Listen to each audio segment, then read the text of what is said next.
Olá, boa tarde a todos. Meu nome é Lúcia, sou enfermeira, trabalho na Secretaria Municipal de Saúde, onde coordeno a Divisão de Atenção à Saúde da Mulher do município, né?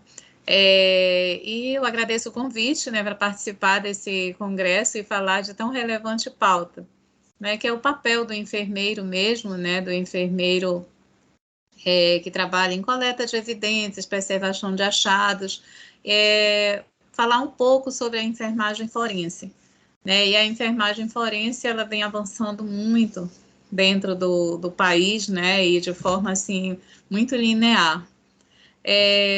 Eu queria um pouco, antes da gente começar, a falar um pouquinho sobre a atenção básica, né? A atenção básica, ela é a porta de entrada de todo o sistema de saúde. Qualquer profissional, qualquer usuário que vá para a urgência, vá para a emergência, tenha necessidade de ir a sofra violência, que esteja próximo à unidade de saúde, né, ele pode e deve ter como porta de entrada a atenção básica. Então, apesar de não parecer, mas a atenção básica ela também anda muito junto da enfermagem forense. Próximo. Então, quando a gente vai falar de enfermagem forense, do registro da enfermagem forense, se faz necessário falar um pouquinho sobre violência.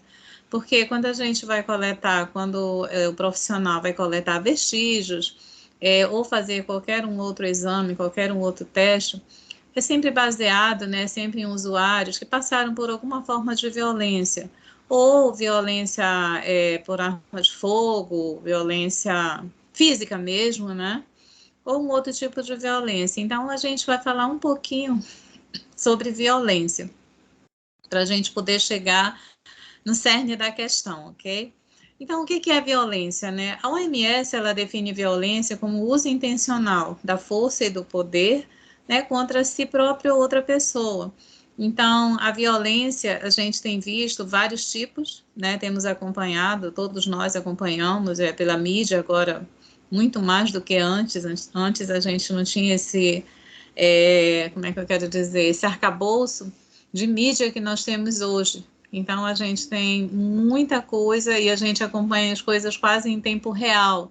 Guerras, invasões, acidentes, a violência mesmo intencional, violência contra a mulher.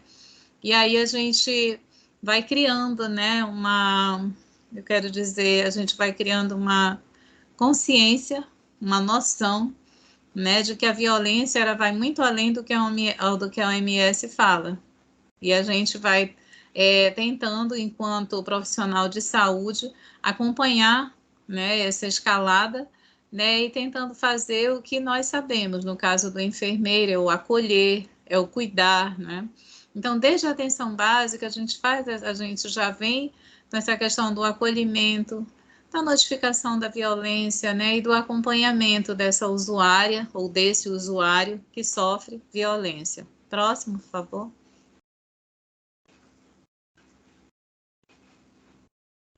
E aí a gente chega na violência contra a mulher, né, que é uma parte do nosso trabalho. A saúde da mulher, ela é definida, né, por várias ações, entre elas, atenção no ciclo gravídico puerperal, entre elas, planejamento reprodutivo, prevenção de câncer de colo do útero, de mama, né, climatério, que é uma outra fase da vida da mulher, e a violência em si, né? O que a gente pode fazer enquanto ciência, enquanto município, né? O que nós podemos fazer permeando todas essas questões da violência? Nós trabalhamos assim com vários outros setores, né? Enquanto município, nós estamos dentro de comitês de prevenção de violência obstétrica, que é um dos tipos de violência contra a mulher, comitês que são formados por profissionais da Censa, SES, Ministério Público, Defensoria. Então, nós sempre estamos dentro desses movimentos. Nós também fazemos parte do Conselho Municipal do Direito da Mulher, temos assento no Conselho, como visitante, no Conselho Estadual de Direitos da Mulher. no Conselho de Prevenção à Violência contra a Criança, né? Então, criança e adolescente, porque a mulher adolescente também sofre muita violência, né? Então, a gente acompanha todo esse movimento, nós acompanhamos, fazemos parte e procuramos trabalhar na questão da orientação, do acolhimento e orientando mesmo a mulher sobre quando é que ela sofre violência, porque muitas vezes nem a própria mulher está sabendo, né, reconhecer que na casa dela ela está sofrendo um tipo de violência. A gente tem visto o noticiário recente, né, os dados mostram, né, os dados do... Eu não lembro agora, mas depois eu vou lembrar e passo para vocês. Mas é uns dados que fala que no Brasil, né, até então, foram mais de 700, quase 800 casos de feminicídio, né? Então, o feminicídio ele vem crescendo de forma assim assustadora, né? E o feminicídio, pelo que se fala, por esses dados, é muito por conta do ex-companheiro, né? Mas nem pelo companheiro com a mulher vive, é aquele companheiro que houve a separação e ele não aceita mais. Então, isso acontece muito próximo às unidades de saúde, porque a unidade de saúde ela está muito próximo da casa dessa mulher, dessa usuária, né? E a gente consegue, de uma forma que a gente se proteja também, né? De alguma forma ajudar essa mulher, né? Ah, sim, eu lembrei. É os dados do Fórum Brasileiro de Segurança. Esses são dados do Fórum Brasileiro de Segurança e são dados também que você pode encontrar no site da FVS, da Fundação de Vigilância Sanitária aqui do Amazonas. Tem um mapa bem assim explícito mesmo, de 2022, bem recente a informação, onde estão lá os principais tipos de violência, trazendo muito para o Amazonas, que a mulher sofre, Manaus também. E aí a gente consegue acompanhar bem nitidamente. O próximo, por favor. E os tipos de violência, né? Violência física, psicológica, sexual, patrimonial, violência moral, né? E a gente acompanha também violência obstétrica, que é qualquer violência ou qualquer ação que seja feita, direcionada à mulher durante todo o ciclo gravídico puerperal, no pré-natal, na maternidade ou quando ela sai. E é uma violência que a gente tem trabalhado muito, né? Tanto na atenção básica quanto dentro das maternidades, nós estamos lá também acompanhando a mulher, para que a gente consiga reduzir, né? Porque quando a gente fala violência obstétrica, foi só lá dentro do hospital, não. No pré-natal, se é negado para essa mulher, né, algum profissional nega para ela sei lá, a presença, o direito de ter a presença do acompanhante, do pai, durante as consultas de pré-natal, algum exame, alguma fala que distorcida, né, também é considerado violência obstétrica, ela não acontece dentro da maternidade. Humilhação, ameaças, isolamento, violência psicológica. E aí o enfermeiro forense, ele está muito dentro dessa violência física, né? Da violência obstétrica também. A gente está muito lá dentro, porque é possível coletar vestígios, é possível ter achados, né? E a gente trabalha muito dentro desse rol de violência, se a gente pode assim chamar.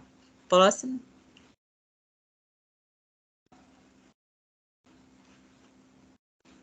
E aí a gente traz a resolução do COFEN, né, do Conselho Federal de Enfermagem, 556/2017, onde ela fala das competências gerais do nosso, né, do enfermeiro. Esse enfermeiro forense, né, quais são as competências gerais dele? Dentro do plano de cuidados, de linhas gerais do enfermeiro, elaborar planos de cuidados às vítimas e famílias envolvidas em situações de maus tratos, abuso sexual, traumas e outras formas de violência, acolher, né, que é um papel do enfermeiro em qualquer lugar que ele esteja, ou na PS, ou na atenção secundária, ou na atenção terciária, acolher essas vítimas, né, proceder à avaliação dessas vítimas, né, e colaborar com o sistema judicial. Então, a gente tem aí que é um leque de opções, mas que quando nós estamos, né, na graduação, a gente consegue, como é que a gente diz? Não é aprender, a gente consegue adquirir, né, ferramentas que vão nos fazer a base da construção desse nosso cuidado em enfermagem forense e principalmente no acolhimento às mulheres, eu falando aqui de mulher vítima de violência. Não que o enfermeiro forense ele não possa atender um homem vítima de violência, uma criança, né? É de forma geral, mas é que como é voltado para a saúde da mulher, eu trouxe um pouquinho voltado mais para as mulheres. Próximo. E aí, a enfermagem forense, ela data já nos Estados Unidos, desde 1990 que se vem falando e se trabalhando em enfermagem forense, né? O COFEN, em 2011, ele atualizou, né, na lista das graduações e a lista de especialidades, ele colocou a enfermagem forense. Então, a enfermagem forense, a partir desse documento, ela passou a ser uma especialidade da enfermagem.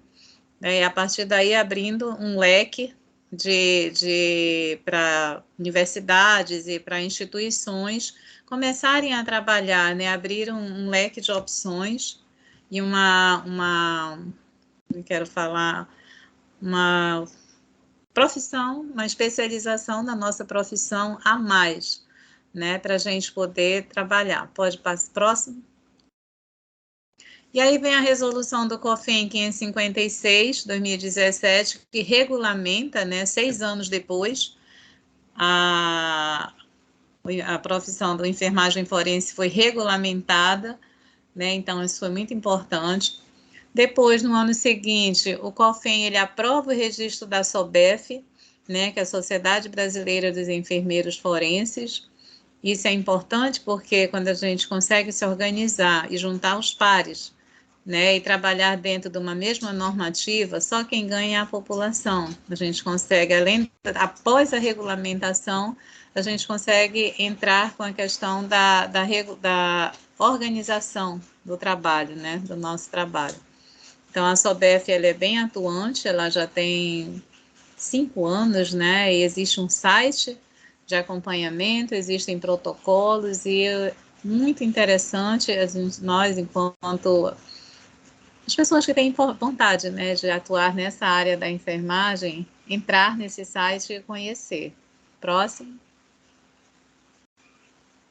A AB Forense, né, que é a Associação Brasileira de Enfermagem Forense, ela traz as competências, tem um manual, né, que traz as competências do enfermeiro forense. Né?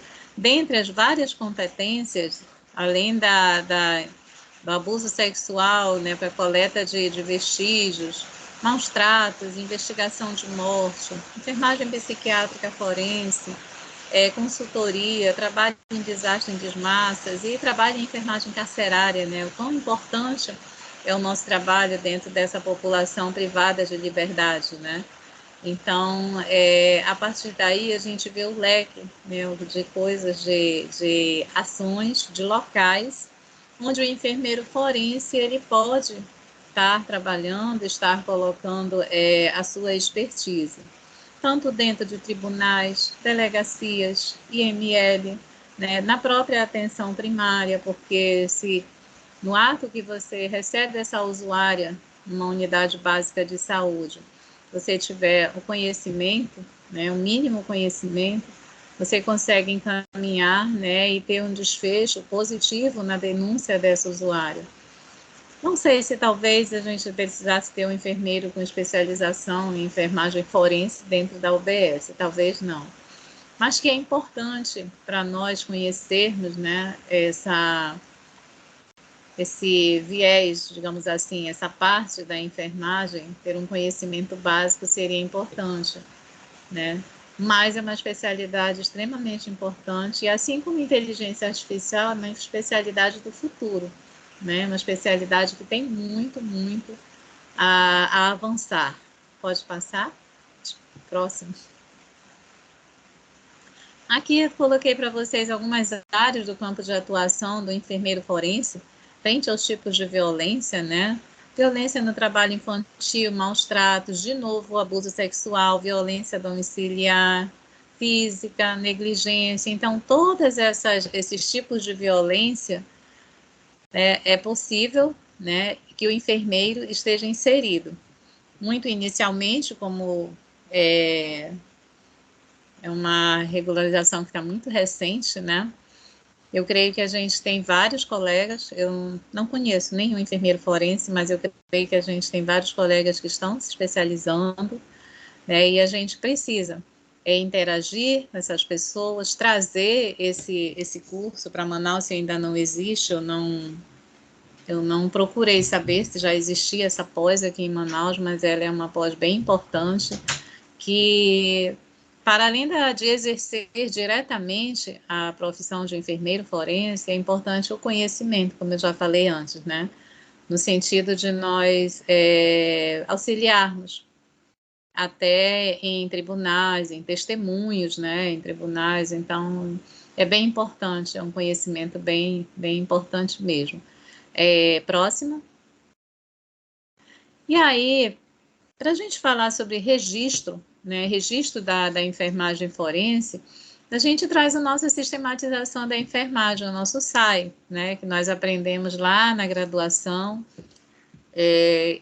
Eu sou enfermeira graduada pela UFAM, foi a última turma da escola de enfermagem, antes de ela passar para a UFAM. Então, assim, na minha turma, a gente teve muita, assim, trabalho com a professora Belalma, Iracema Nogueira, são pessoas assim que eram baluarte da enfermagem no Amazonas, né, e foram pessoas que agregaram muito ao meu trabalho de hoje. Então, eu uso até hoje, né, já passei vários anos na assistência, trabalhei muito tempo na casinha, né, mais de 16 anos, 18 anos em pronto-socorro, urgência e emergência mesmo, na parte de clínica, e aí sempre usei, e até hoje na gestão, enquanto gestão, a gente precisa ter um histórico. Se a gente vai analisar um caso, vai fazer um estudo de caso mesmo, a gente precisa usar o SAI,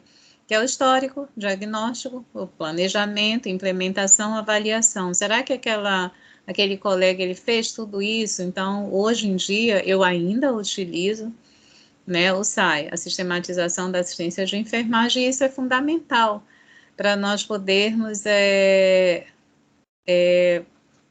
um registro correto na enfermagem forense, ter além do registro correto, um conciso, né, que é importante esse nosso registro, além de correto, ele ser conciso, e que dê margem, dê vazão, né, para embasamento para o que a gente precisa levar para tribunais e outras instâncias da lei, no caso da enfermagem forense, né? Próximo. O registro de enfermagem forense.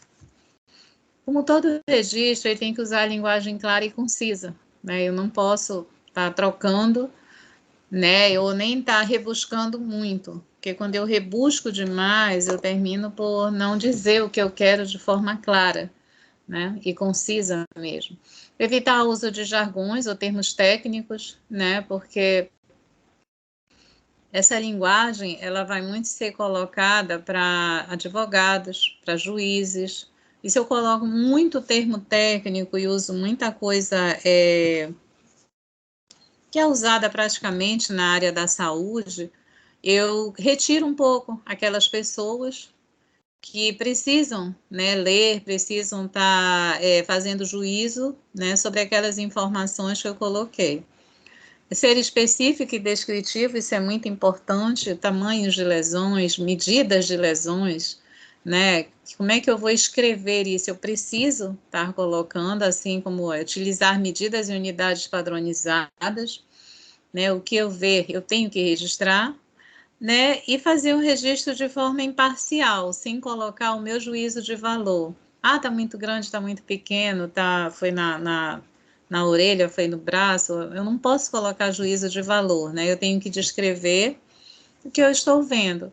Então, não difere muito da nossa prática, né? Então, o enfermeiro que ele vai fazer a especialização, ele já vai sabendo realizar o SAI e ele vai adaptar, né? Fazer uma adaptação da realidade tal que ele está vendo. Assim como o enfermeiro obstetra, ele utiliza outra linguagem, o enfermeiro da atenção básica, ele utiliza uma linguagem mais básica, o especialista da urgência, outro tipo de linguagem, que aí a gente consegue fazer uma adaptação, a gente só não pode deixar de fazer o SAI, deixar de fazer o histórico, o diagnóstico, né, deixar de fazer o plano de cuidados, implementar e avaliar. Isso é padrão e é básico que a gente faça. Próximo.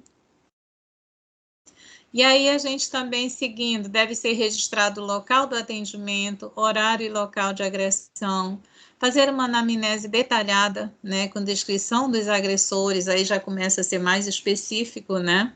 Aí a gente vai, no caso da violência sexual, violência contra a mulher, descrever alterações ginecológicas, isso é importantíssimo, descrever vestígios, embaixo da unha se tem alguma coisa, né, e fazer essa coleta de forma apropriada, né, e verificar as profilaxias de ST, medicações, gravidez, teste rápido, tudo tem que ser colocado, né? Colocar a equipe do atendimento e, por último, mas não menos importante, notificar. A notificação, ela pode ser feita até mesmo na UBS. A mulher que procura a UBS e diz que ela sofreu violência, é notificada.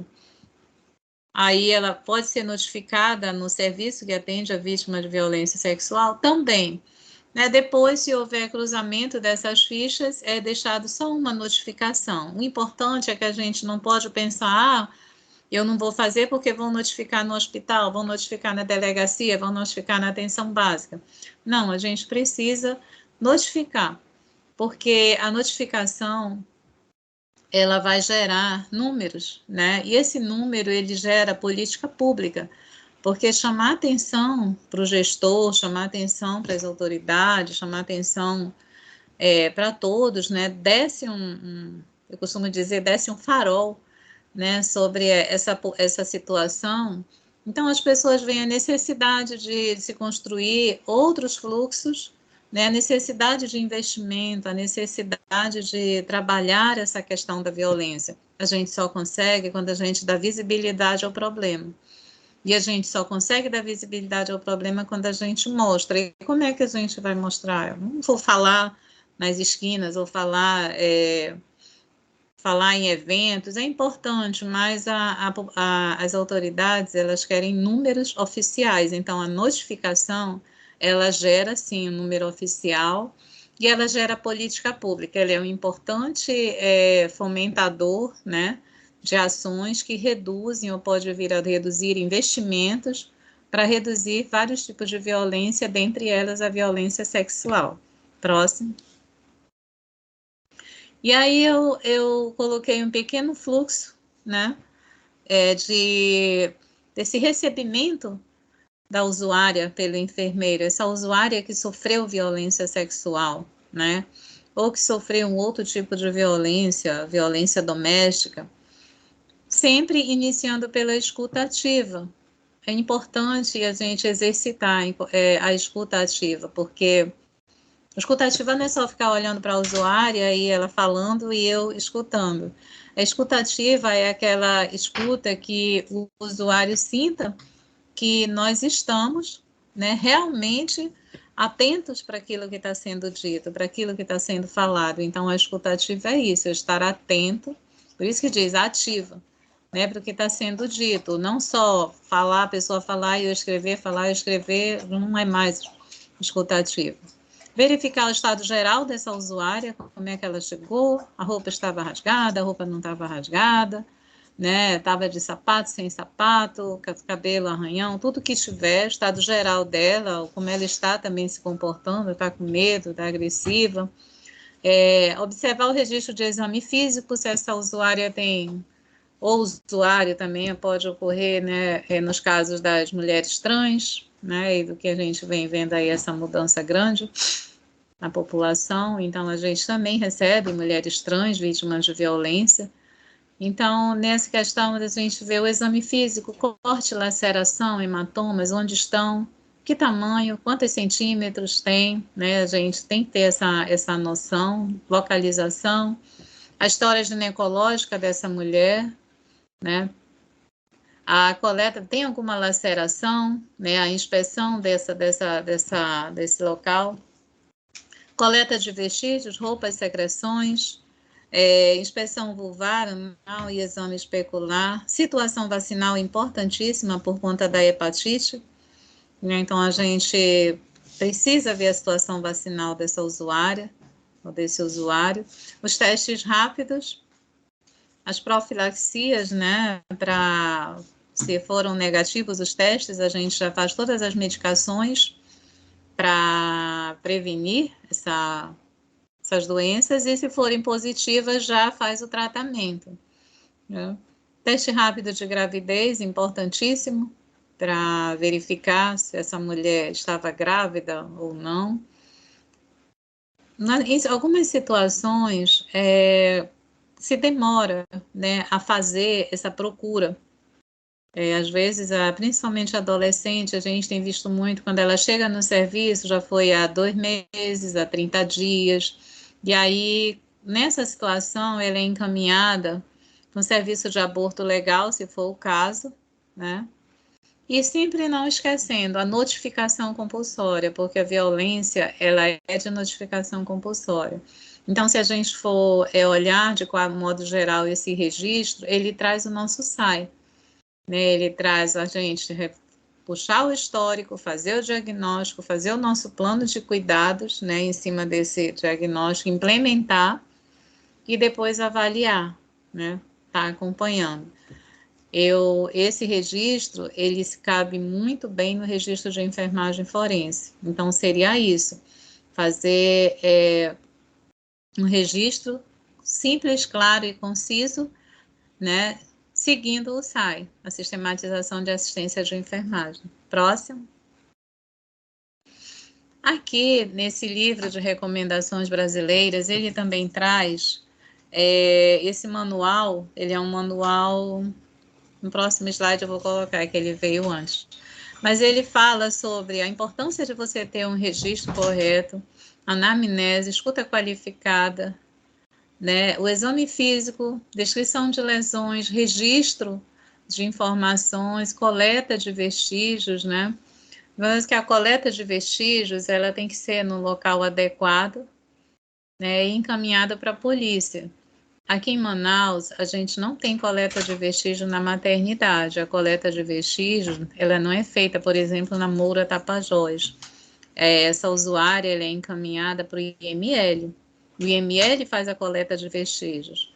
No IML poderia se ter também o enfermeiro forense, né, que lá ele seria o papel dele também, fazer essa coleta de vestígios, acolher essa mulher, fazer toda a sistematização da assistência de enfermagem, incluindo aí a coleta de vestígios. Próximo.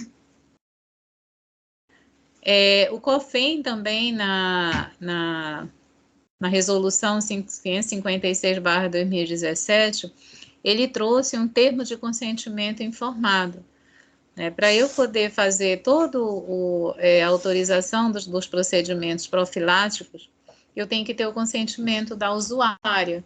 E quando o COFEM, ele regulamentou, né, na resolução 556, ele regulamentou a atuação do enfermeiro forense, ele já trouxe, né, essa declaração de consentimento, um modelo dessa declaração que é importantíssimo, né? E a partir daí a gente pode partir para protocolos, né? Eu acho que seria importante que o COFEM colocasse um protocolo. Eu não achei, procurei no site, ainda eu achei só, por enquanto, falando sobre registro, esse termo de consentimento. Próximo. Aquele slide anterior que eu falei que falava desde a coleta até da acolhimento até a coleta, ele está presente na norma técnica do Ministério da Saúde e do Ministério da Justiça. Esse manual, essa norma técnica, ela é de 2015, né? E ela também, ela traz muitas coisas que podem ser voltadas, adaptadas, né? Muitas orientações que podem ser voltadas e adaptadas para o nosso SAI. Entre elas, como registrar, né? No couro cabeludo, o que eu procuro no couro cabeludo? Na face, nos olhos, na boca, na cervical. Então, ele faz um exame encefalocaudal e dentro desse exame encefalocaudal, ele coloca especificamente para a situação de violência o que é que nós podemos procurar. E a partir daí a gente consegue montar um protocolo, que foi o que o COFEM fez. Ele fez um termo de consentimento do que ia ser realizado. Só que eu acho que a gente precisa avançar mais um pouco, né? Eu acho que a ABE, né, a Associação Brasileira de Enfermagem Forense, ela tem avançado e eu acho que vai avançar cada vez mais. Próximo. Aqui a mesma norma técnica do MS, né, traz um registro, isso pode ser usado também pela enfermagem forense, né, eu achei bem interessante. Próximo. E aqui um registro de enfermagem forense, né, é o enfermeiro que está fazendo esse registro. Ele cita vários casos, né? E a partir daí eu peguei só assim um pouco de cada caso, porque o tempo é curto, não dá também para a gente ficar colocando os 3 casos. Mas aí na primeira questão faz o histórico, né? Ouve a usuária, faz a parte ginecológica dela, né? A anamnese dela, a história ginecológica dela, como está no fluxo. Então, nesse histórico, é importante registrar o que ela traz, né? Na escuta qualificada, o que ela diz que aconteceu, porque em juízo isso vai ser muito importante, né? Então, é importante que o enfermeiro forense ele esteja atento, né? E não corte a conversa da mulher e da usuária e consiga, né? Registrar de forma que o que ela está colocando. Próximo. E aí, os vestígios que podem ser colhidos, né? Então, são vários: fotografia das lesões, roupa que a paciente estava usando no momento de violência, coleta de secreção oral, bucal, vaginal, anal, né? Material subungueal. Então, são todos vestígios que fazem parte do trabalho, né, que o enfermeiro pode estar desenvolvendo nessa coleta e registrando corretamente, né, o que ele está coletando, como a gente vê ainda agora, de forma cefalocaudal, fazendo esse registro de forma concisa e clara, auxiliando, quem sabe, né, a se fazer, tipo, condenação de uma pessoa, ou condenação ou absolvição de alguém que possa estar sendo acusado, né, dependendo do que for coletado de forma correta. Próximo. E aí o tratamento, que o enfermeiro também precisa registrar, como a gente viu lá naquele fluxo que foi colocado, solicitar exame laboratorial e proceder à anticoncepção de emergência, se a mulher não estiver grávida, se o teste de gravidez der negativo, né? Então, é super importante seguir esses passos. Esses são protocolos que já existem, né? O Ministério de Saúde já coloca esses protocolos. E dentro do Serviço de Assistência à Vítima de Violência Sexual, esses protocolos são seguidos. Próximo. Aqui, eu trouxe só a título de informação, né? O registro, quando a gente faz a profilaxia, a gente escreve, reescrever, não só que foi feito, mas com que, quantas doses foram, né? Que às vezes a gente peca muito. A gente tem visto que uma coisa que tem se perdido um pouco, né? É a questão do registro qualificado, em todas as áreas, né? Tanto faz enfermagem, medicina, fisioterapia, todas as áreas, elas precisam resgatar essa questão da escrita, do registro qualificado, porque é muito importante. Se eu não registro as coisas de forma adequada, eu corro o risco de perder dados e corro o risco também na minha atuação, no meu corém, vamos falar do enfermeiro, né? Porque eu tenho normas a seguir que são definidas. E aí é importantíssimo que a gente resgate esse registro, né, de forma qualificada. E na área da enfermagem forense, muito mais, né? Porque o seu registro, ele pode, como eu já falei, absolver ou condenar uma pessoa, né? Próximo. Aqui já o registro final, olha. Já o registro lá no início foi o histórico, aqui já o que o enfermeiro já colocou, né? Que ele viu e ouviu e ajustou. Então é importantíssimo esse registro. Pode passar. Próximo. E a Censa, ela tem o SAVES, né? O governo, o Ministério da Saúde, ele instituiu por meio da portaria 485 em 2014 o serviço de atenção às pessoas em situação de violência sexual. Manaus tem 3, 2 do estado e 1 do município. Só a título de informação mesmo, porque a Moura, ela tem um SAVES, funciona, que é quem coordena o SAVES da Moura é a doutora Zélia Campos, uma profissional excelente, né? E lá se tem uma equipe multiprofissional, enfermeiro, médico, psicólogo, né, onde é trabalhado o acolhimento, atendimento humanizado, escuta qualificada, e aí uma coisa que a gente muito não faz e que é importante a gente aprende quando a gente chega no dia a dia, às vezes a gente não esquece, não é que a gente não faz, às vezes, informar o paciente tudo que eu vou fazer. Olha, vou funcionar a sua veia, ou olha, eu tenho que fazer uma coleta de vestígios. A usuária vai dizer se ela quer ou não. Então, eu tenho que fazer uma medicação, né? Então, a gente precisa sempre conversar com o paciente, né? Além do acolhimento, do atendimento humanizado, da escuta qualificada, informar o que nós vamos fazer naquele corpo, né? Porque eu estou num corpo, uma pessoa acordada que está conversando comigo, e eu preciso falar para aquela pessoa o que eu vou fazer, né? Dentro dos direitos que aquela pessoa tem. Então, atendimento clínico, a Moura oferta atendimento psicológico. O enfermeiro da Moura, ele não coleta vestígios. Ele faz todo o atendimento, né? Acolhimento, descrição do que ele está vendo, faz todo o histórico, faz o diagnóstico, faz o plano de cuidados, mas ele não coleta vestígios porque nós não temos um local adequado para isso, não temos um local seguro para guardar, né? Porque ocorrem N situações que permeiam essas violências, né? E é preciso que tenha um local seguro para guardar esse material. Então, o que a doutora Zélia me informou que eles fazem? Eles encaminham para o IML. Eles até tentaram fazer lá, mas eles foram questionados pelo Ministério da Justiça, pela Delegacia da Mulher, pelo próprio IML, e hoje eles encaminham para o IML.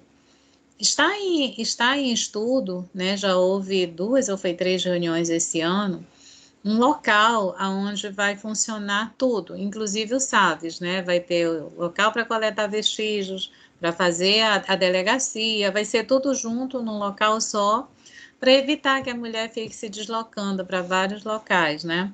Mas ainda não está implantado.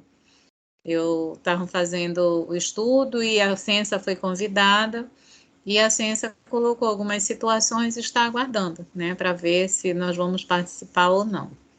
Próximo. E é isso, né? A gente só traz assim, hoje é o dia da consciência negra, né? E aí a gente traz que toda mulher, independente de classe, raça, etnia, orientação sexual, renda, cultura, ela tem direitos fundamentais inerentes à pessoa humana. Né? Então, a Lei Maria da Penha, ela traz muito isso. Né? Ela traz a questão da segurança para a mulher, institui, né, para essa mulher todo um arcabouço de segurança, toda uma institucionalização direcionados para essa mulher que sofre violência de várias formas. Que aí a gente precisa fazer com que isso aconteça, né? Que a mulher tenha os seus direitos respeitados. Em relação à enfermagem forense, é um campo que, assim, promete muito, né? Eu vejo, assim, a enfermagem forense junto com a inteligência artificial avançando muito. Então, eu acho que a gente vai ter bons avanços nessa questão. E, no mais, eu agradeço, né? Vou encerrando por aqui. Muito obrigada. Estou na Ciência disponível o dia todo, né? De segunda a sexta. E agradeço muito a Coaenf, né? A participação nesse congresso foi muito importante. E é isso. Muito obrigada.